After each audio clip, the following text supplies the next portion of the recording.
વડોદરાથી મહત્વપૂર્ણ સમાચાર સામે આવી રહ્યા છે। વડોદરામાં રોડને લઈને લોકોમાં રોષ જોવા મળી રહ્યો છે। આપને જણાવી દઈએ કે બાજવા ગામના રહીશો જે છે આરસીસી રોડની માંગ સાથે કલેક્ટરને આવેદનપત્ર આપવામાં આવ્યું છે। 40 વર્ષથી બાજવા છાણી રોડની અવગણના સામે નાગરિકોમાં રોષ છે।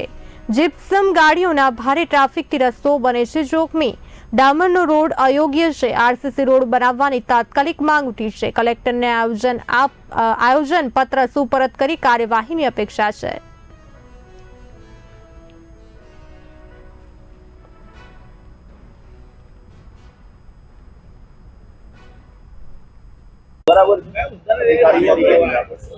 હવે છેલ્લા 40 વર્ષથી બાજવા ગામની અંદર વિકાસનો નામે અમે વંચિત રહી ગયા છે। બાજવા છાણી રોડનું તમે હાલત જોવો કરીને, 2 ફાર્મ ટ્રેલરો જાય છે, 2 ફાર્મ ત્યાં આગળથી જીપ્સમ ઠેલવીને જાય છે કરીને, અને છેલ્લા 40 વર્ષથી અહીંયા આગળ રોડ બન્યું નથી।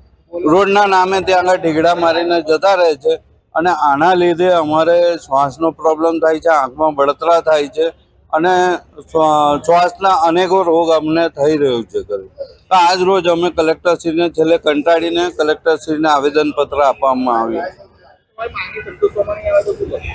અમે ગાંધીજીના માર્ગે અમે આંદોલન કરીશું, અને આંદોલન એવી રીતે કરીશું કે ભાઈ સમગ્ર જે બાજવાના ગામના નિવાસીઓ છે તે બધા ત્યાં બેસી જ જઈશું કરીને, અને ત્યાંથી આવતા જે મોટા મોટા ટ્રેલર છે તેમને અંદર આવવા નહીં દઈએ।